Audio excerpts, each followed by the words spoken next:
last week my poor little Wi-Fi machine died and I had to get a new one. So hopefully we'll be able to ziggle along in here at least long enough to be able to put up a post of our ongoing analysis of replacing Darwin and our little part 2 thing that we'll be getting to. Everybody can see on screen the patrons who have helped the old RJ keep going despite the fact of being a total incompetent at this newfangled crap. I plead extenuating antiquity. So, and I will do a shameless plug. At long last, I have finished. Whoops, that's the second volume. Actually, that's revised version. I finally got my second volume of the Pogs of Phileas Fogg, Columbiad, Under the Southern Double Cross out, and we've also got a revised edition of the first volume out. So for all of you thinking about having a delightful jab at holiday gift giving, might I recommend those for nice little fiction books? And eventually, another year or so, we'll have number 3 out and so forth out for 8, 9, 10. Anyway, that's the shameless plug on the fiction department. Nathaniel Jeanson has been having a long spew of very repetitive looking charts. This time we get the shrews down here in this lower corner here, which looks exactly like every other chart in the book, where he basically takes phylogenetic data and compresses it into the post-flood period so that stuff that might take millions of years is presumed arbitrarily to have taken place since 2350 BCE, in this case down for about, I don't know, until about 1700 years after the flood, so slightly before the time of the Roman Empire. Yeah. Anyway, there's only 24 little dots on that particular chart. And which ones they refer to is hard to tell unless you go in and find the data field that he's drawing on and identify which ones are which. But there are 385 species of shrews, and they're in 26 genera, with about twice that number of genera extinct. So I think he's leaving out a bunch of data somewhere along the line. This is not an accounting of the available shrew data.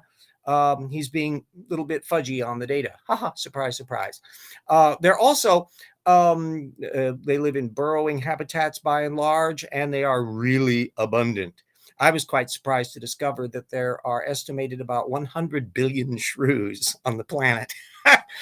Tiny little critters, which outnumber us. And if they ever turn on us, we're doomed. But instead of Alfred Hitchcock's The Birds, we should have the shrews. We've already had killer rabbits and, The Night of the Lepus and frogs. There's all sorts of horror movies in that, but I don't think there's been one yet on shrews. We'll have to find that out. Anyway, they, of course, have no source citation in Jenson's book that's directly relevant to shrews. And but there is, in fact, a literature on this point. So I put a nice little paper from 1998 by Rumor that'll be sticking in the guidepost on their fossil record that stretches back into the Eocene. It'll give you some sense about all the stuff that's being left out of the position there. Part 2 relates to a little bit of fun and games regarding James Jeanson, who is a poster at ICR. And I'm going through the back issues of the various Acts and Facts for Volume 2 of The Rocks Were There, which we should hopefully be getting to out next summer, maybe. We'll see how that all works out. At any rate, one of the ones that I came across from 2010 was trying to pull a gee whiz on migration skills of Arctic terns. And I'll be putting the linkage to that ICR article, the online version of what was actually in Acts of Facts. And he was relying on a paper, or riffing off of a paper by Egevang 2010 from PNAS, which of course is open access. So I'll be putting a link into that, which was just an analysis of how their long range migrations were and how those varied. You'd think, however, because I'm looking at this from 2022, not 2010, has anybody been thinking more about terns and their migration patterns in that time? And has anything been done in the creationist literature on this subject? Well, I think you can guess the answer to the latter. No, they haven't. But it turns out there was a very nice paper from Allerstam in 2019, which I'll be putting a linkage to, which pins down a lot more of the adaptive details about how terns do all that, which is various groups taking advantage of the lay of the land or ice, and whether or not subsequent work is going to work out even more on the brains of what is going on in terns to do all this, what genes are involved in their mutations, only time will tell. But old RJ will make a prediction that the odds are that none of that work will have been done by creationists. So we'll see what happens farther down the road as that occurs. So as I mentioned, keeping up with the research on funneling in all of this Institute for Creation research in the new book. One thing that stands out is how bloody repetitive it all is. If anybody that goes on to the websites, ICR, AIG, CMI, will notice that there's an awful lot of similar posting. But when you have the obligation of coming up with stuff on a regular basis, which Acts for Facts used to be a monthly and now kind of pared down to be like bi-monthly. So clearly they're kind of running up against the boundary layer to churn out those 20-page things every bloody week, every bloody month. But there's an awful lot of repetition of the same sources 1 month, and then a couple months later, the same author will retread the same arguments. This is going to become painfully obvious in the discussion of human evolution in the human evolution chapter in Rocks 2, but it'll be popping up in other areas as well. One that's is, of course, a big recurring issue, which starts coming in really around 2012, 2013 on, is that soft tissue issue. So you don't tend to see material on this earlier than that. There was a posting from 2011 from a creationist at, I think, AIG that doesn't mention the soft tissue stuff at all, even though it had been around for quite a few years as serious problems for evolution. And then a few years later, now it's gotten on the plate, and it stays on the plate, and it's dangled constantly in the creationist literature. So that will pull together an awful lot of the material. It'll have a nice, fairly comprehensive listing of the various examples of soft tissue preservation and contexts for them and the technical papers relevant to them. And in particular, we'll be discussing, hello, Barbara. Fun, there's a goofy movie on, okay, excellento. The Killer Shrews, okay. Yes, that goes back away. The Mystery Shoes. Mystery Science Theater 3000. Yeah, I think that's a blast from the past. For all of you youngsters out there that aren't aware of Mystery Science 3000, like a generation ago, they were a delightful group, and I think they did a movie fairly recently on the thing. And I think there's online or on one of the streaming services. I think they've tried to do that, but of course that requires money, and I'm not going out for that aspect. I can barely pay for my Wi-Fi, so we'll worry about that later. But yeah, the Killer Shrews, 1959. That sounds like it's probably black and white. It could have been something that would have been done by like Roger Corman or American International branch that would be low budget, typically with some has-been actors and then some up-and-coming people who may or may not have a future awaiting them. There was probably a rock and roll number in it somewhere, maybe. Hard to tell. I'm surprised that hasn't showed up on MeTV. Svengoolie cycles through masses of material, so maybe he'll cover it at some point. I've gotten to be quite a delighted Svengoolie fan. He's on that and they're having a whole Halloween fest in there. He is the classic rendition of the schlocky, delightful, avuncular, pun-laden person who will play the horror movie. And it was kind of parodied. He started out and still is in Chicago, but he's gotten kind of national because of the appearance on now MeTV network, where they recycle tons of old television series, old Mission Impossible stuff, and constant showing of Perry Mason and comedic shows, MASH and others. They got a 24-hour cycle they can fill, and they got plenty of shows to show on it. Anyway, if you look at the old, if you're familiar with the old SCTV from Canada, they had a parody that they did of something along that line. where the Monster Killer Horror Theater, I think it was called. And they would often have just completely off the wall, inappropriate films. One of them was an absolute classic episode is where they got the Night of the Wolf. And this was a made up Ingmar Bergman movie that the poor guy was trying to explain to, oh, this is really scary, kids, and it was just this very people talking to each other in black and white. Yeah, the SCTV was a deliciously corrupting influence for me because it was on our local cable channel coming directly from the Canadian feed. So I saw it even before it started getting carried by a lot of public broadcasting systems. This was we're marching down memory lane here because I've got my material in on the actual show. But this was from the same period when Doctor Who started showing up on American television in syndication. And so some people would be picking up. Typically, the Fourth Doctor was the one that I first saw, and then only later on did we start seeing the back episodes and all of that. So this is in a world where I love the really snarky, clever humor. Almost everybody involved in SCTV continues to be very, very active. Quite a few of them. Schitt's Creek, that's on cable, involves Levy and his kid. I think they just won a bunch of Emmys in the recent Emmy Awards. So it's a long, long tradition of that sharp, clever, ingenious humor, which goes back in my head way before even that into the world of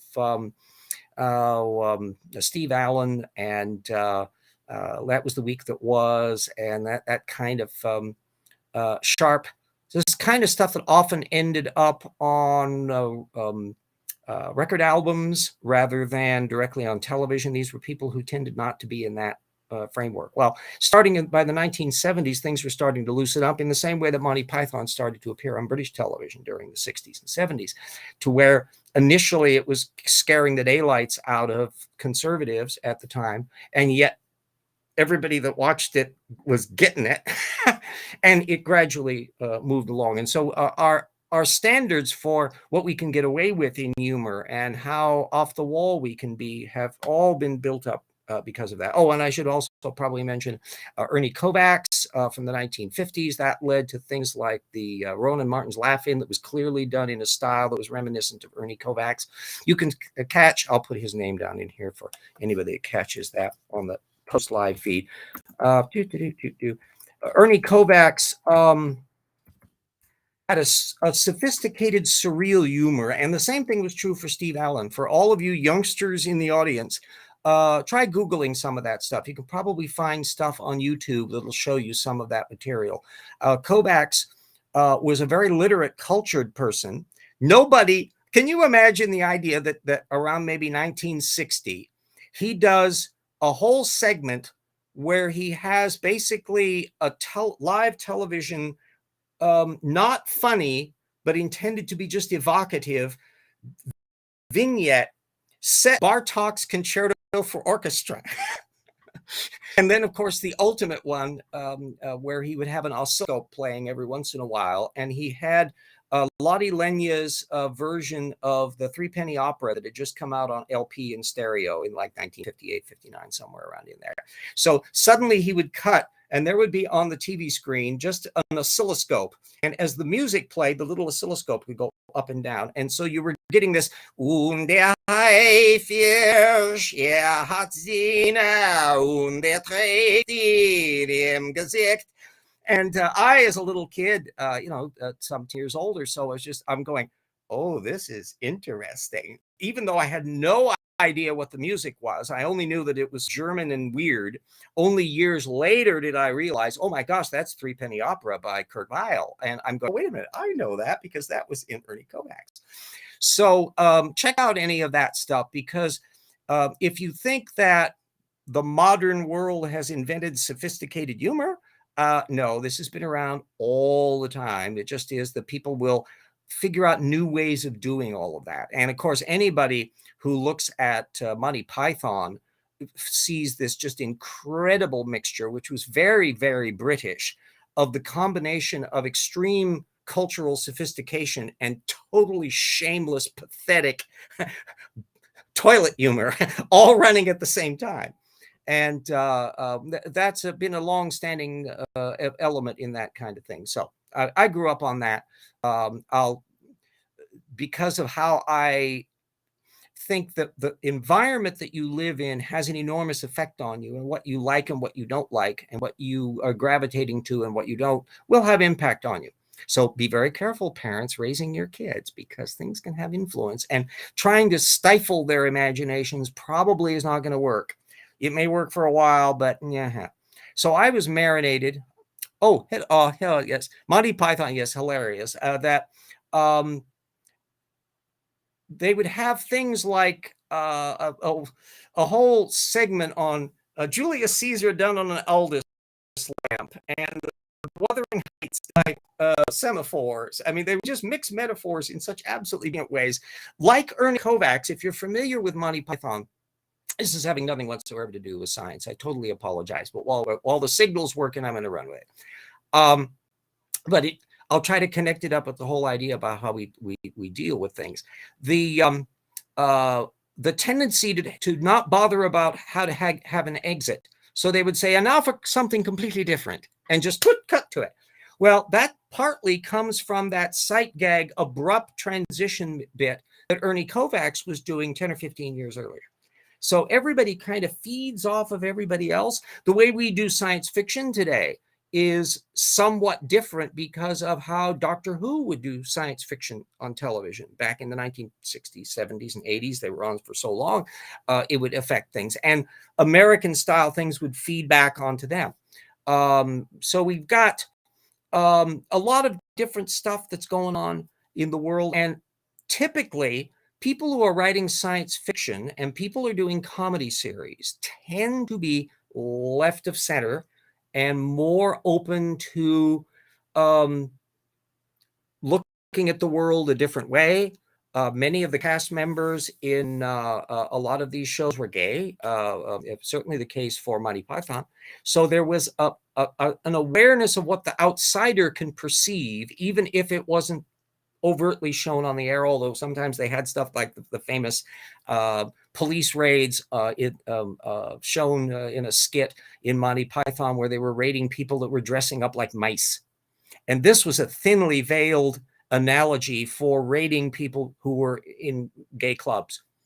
And it didn't take you long to figure out what the hell was going on about it, and whether or not you would like to have wear the mice uniform or not. And maybe the policeman actually really liked to be a mouse too, and just was afraid to admit it. Well, you can see all of that stuff. And this was very incendiary for the 60s and 70s. And that's science fiction and comedy often use that as a means of holding the mirror up to civilization and saying, maybe you should rethink stuff. So it's no coincidence. If you want to see a worldview that holds up extremely well and tackles scads of issues that are still affecting us today, just watch old Twilight Zone episodes from the 50s and 60s. This is the world that we're dealing with, from racism and xenophobia and totalitarian regimes, and what constitutes beauty and gender relationships and all of that. That there would be, can you fall in love with a robot? And what can go on in a world where seemingly ugly people are the standard of normal beauty, and people that we would regard as typically beautiful are considered hideous deformities. There was that famous episode. So this was a way that Rod Serling, who came from a very liberal Playhouse 90 background, we're talking the 1950s here, where sponsors were becoming increasingly reluctant to underwrite shows on social issues. And this was at the time of the civil rights thing. We were just coming out of the McCarthy era. This was the Eisenhower years. We were dealing with the Soviet Union. The Cold War was on. The People's Republic of China was coming up. It was a tumultuous time. Don't think for a minute that any part of the past wasn't just as tumultuous as it is now. And he discovered that if he dressed up the plot as a science fiction story set on an alien world, he could get away with the things that wouldn't have been elsewhere. Another person to do this, if you, again, you can see these on MeTV, do shameless plug for that. If you got it on our local channel, it's on a sub channel of the local ABC affiliate. So it's like channel 4.2 or whatever for over the air broadcast. Twilight, very forward for its time. Absolutely. Yeah. I have often joked, but not joked, when I have said that I've got all of my philosophy of life from Twilight Zone and Rodgers and Hammerstein musicals. And I'm not actually kidding, that you can get an awful lot of life out of that. And you found a similar parallel track from Alfred Hitchcock. Hitchcock, who had his ups and downs in terms of things, the famous thing where he was basically hitting on Tippi Hedren, and she didn't like that when making The Birds, and then he also made Marnie with her, and so clearly he was working out issues that would probably have gotten a huge scandal if this was taking place in modern 21st century context rather than back in the 1960s. But he was also somebody whose show tackled lots of complex issues. And if you watch the TV series, frankly, there are episodes that are remarkably ambiguous in terms of that whole issue about right and wrong and what is justice and what is decency and all the rest. They're often taken from superb short stories or novellas rather than some of the things that were made into longer films that he involved with. And an awful lot of the same people who were working on his film productions ended up doing stuff in the television thing. Norman Lloyd would often produce and direct, who did occasional acting in the 60s period, but his major stuff had been done in some of Hitchcock's films in the 40s and 50s. And so another aspect of Hitchcock that was so particularly subversive was his biting the hand that feeds him in the commercials, because he would constantly jab at the commercials to the point of where he would occasionally have to be sounding apologetic. And even then he would find ways of sniping at the commercials about how they were trying to manipulate you, or that they would be selling you stuff that you don't really need. How he managed to skirt that line is an intriguing story in and of itself. And another factor was that often the shows would be morally ambiguous plots where sometimes crime seems to pay, but then he would come in at the end for his end description and say, but the police came in and arrested them and took them to jail and blah, blah, blah. And so they would put a little capper on it to show the crime does not pay. But all of that was done perfunctorily, I'm sure, simply in order to get it past the censors. If you forget that part and just look at the whole show as a separate unit, it's much more complex than that. And so those are really neat things to dive into if you want to look at the more subtle and sophisticated side of stuff that was going on television during that period, that not everything was Leave It to Beaver. There were some sophisticated things going on. And then you started moving into a new era when MASH came on in the 1970s. That although Robert Altman was never pleased with the series because it was not as aggressive as his film was, nonetheless, it certainly was breaking ground. And Norman Lear and his various comedies, and of course, Lear is still hanging around like he's 100 and something now. He's still going strong. Making it past 100 is not an easy trick. So, one of the days I'll probably, if I ever am invited to do a TED Talk, I think I would probably do it on the Twilight Zone and Rodgers and Hammerstein musicals as a philosophy of life, where you don't need to worry about the Bible. You don't need to worry about any religious or political context. You can get everything you need to know from there. You would be able to know from Rodgers and Hammerstein musicals about everyone should be treated equally. I'm no better than anybody else, but I'm just as good, from Oklahoma, that you should be leery about foreign occupation and imperialism, as in The King and I. You should realize that on prejudices, you have to be carefully taught. That's South Pacific. And it's on and on and on like that. And then in Twilight Zone, about how don't assume an alien is a threat, but sometimes it's a cookbook.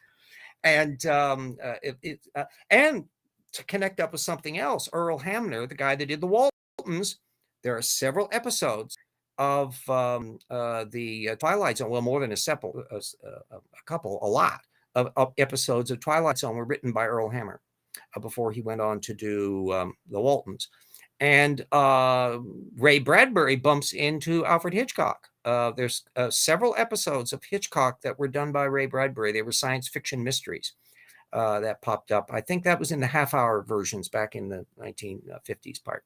But anyway, so that's part of the world that I was marinating in, a world of Twilight Zone, a world of Alfred Hitchcock, a world of Ernie Kovacs and Spike Jones albums, and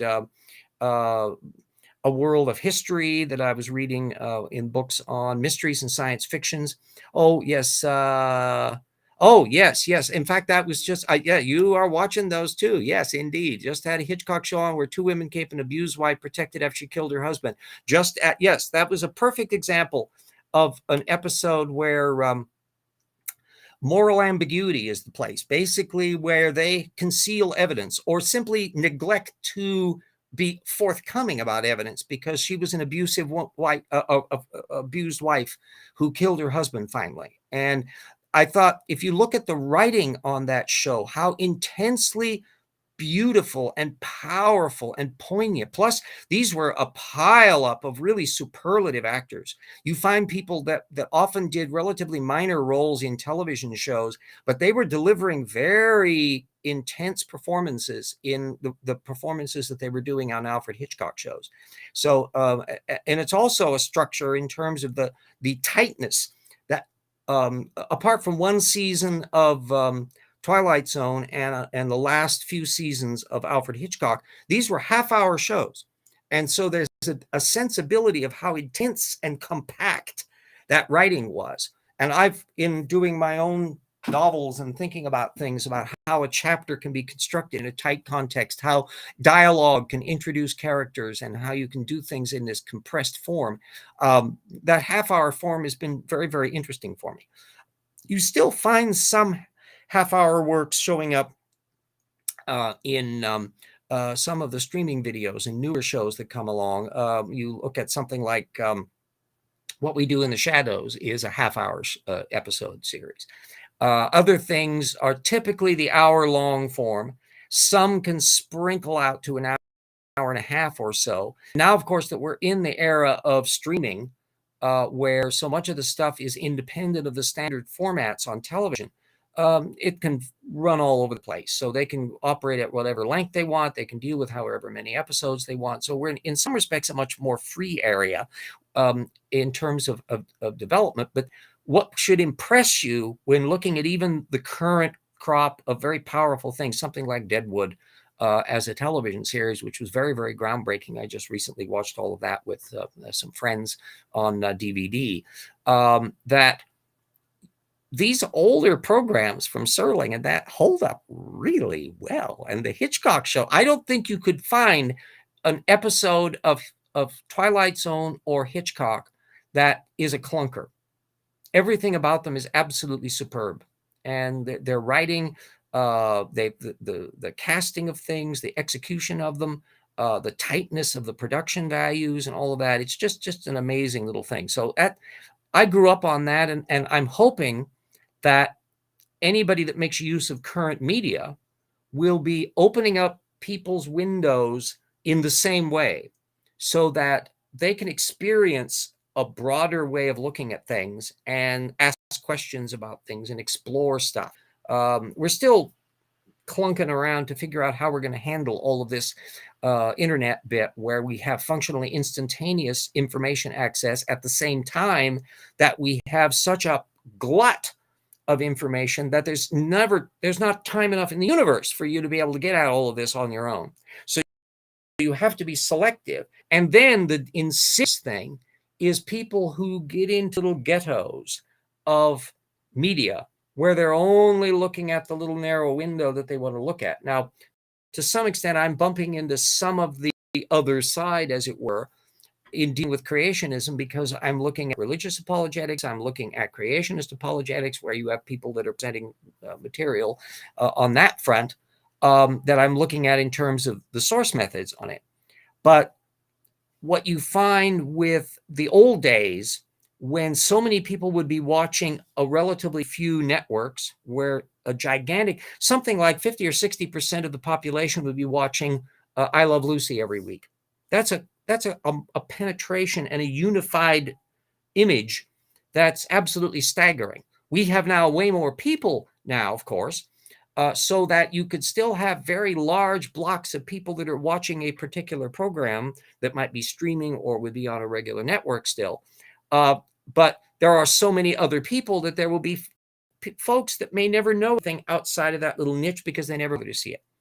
One area that does kind of cross boundary layers is Star Trek, Star Wars, a lot of the science fiction things, and the world of Marvel comics and all that. And political conservatives, if they're under the delusion that those venues aren't going to be dealing with social issues and coming out in an area that's rather far away from Jerry Falwell or Tony Perkins, they're just living in a fantasy world. And that's an inevitable feature about how people that in the theatrical world generally tend to be more liberal, because you get into other people's heads. You find politically conservative actors and politically conservative writers and politically conservative artists, and some can be a combination of the two. There was a great deal of what we would consider revolutionary politics about Wagner at the same time as he was a flaming anti-Semite. So you can have mixtures of things in complex situations in the past. But and so don't be surprised to find people who could be extremely talented and cultured and interested in lots of stuff and yet have a squeaky wheel. There was just an old episode that I was catching a ways back of I think a Canon TV series, or maybe it was a Mannix. And in it were a whole slew of actors with careers ahead of them or speed bumps. So you had an extremely young Gerald McRaney, who's still active as an actor today. And Command Cyborg, hello world. I'm just doing a rhapsody here on my upbringing and the relationship of the TV shows and comedy series and science fictions and mystery shows that I grew up with, and the impact that it had on me, and wondering what kind of impact modern media are having on people today. And one of the ones that was in this old episode, this was like 1971, too, somewhere around in there. There was the guy who became Hill Street Blues. He was the star of that in decades later. And James Woods, who I always liked as an actor. He's a very talented actor, but my gosh, he's just gone off the deep end in terms of conspiracy thinking in the last 15 years or so. Randy Quaid has turned into a total nutball. Does this mean that they are a terrible actor? And then we get into other areas of where there's always going to be a big footnote, asterisk, cringe about anything that was done by Bill Cosby, even though he had multiple successful TV series and career in comedy and all that. It's the end game that clicks in on that. And that is probably going to change forever the way that we approach celebrity. In part, we would make it harder, and this is probably a good thing, harder for spin to put up an idealized version of the performer. And we probably have to stop thinking about the idea that individual people have to be perfect saints. This was certainly the case in the production codes that were handling Hollywood in the 30s, 40s, and 50s. And you had people whose job was to keep the performers, their star performers, out of trouble or cover up trouble they got into. And you see this as kind of a plot device that's in the Judy Garland version of A Star is Born from the 1950s. And you can see it popping up in various backstage things about the film industry from the 1930s and 40s on, to where they would be snarking in the script, particularly in mysteries and comedy, of what the reality was on that. So all of these media both as an entertainment form and as also a way of time traveling to the past to see what the image was being presented to you as what they wanted you to see, and then look in behind it.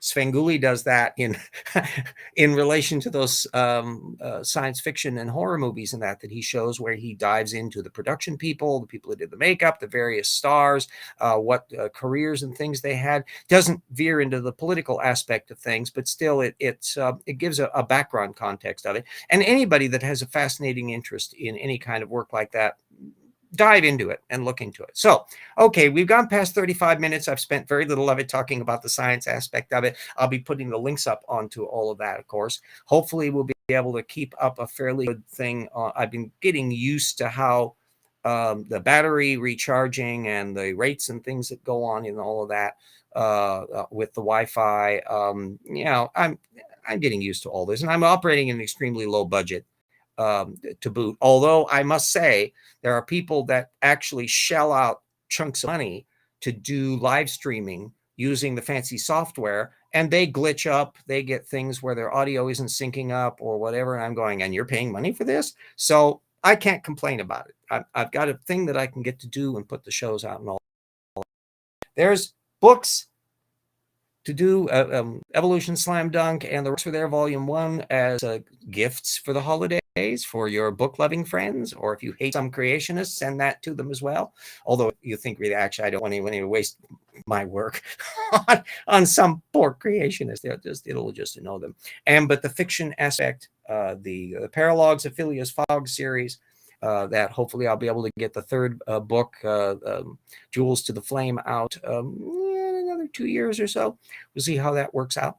And it keeps both half of my brain running really quite nicely. I can get to do all my delightful science research stuff and learn material, and at the same time do my fiction material where I can work out philosophy and humor and adventures and all that stuff. So anyway, everybody stay safe. If they're down in spots that have been getting the hurricanes and all that, all right, yikes.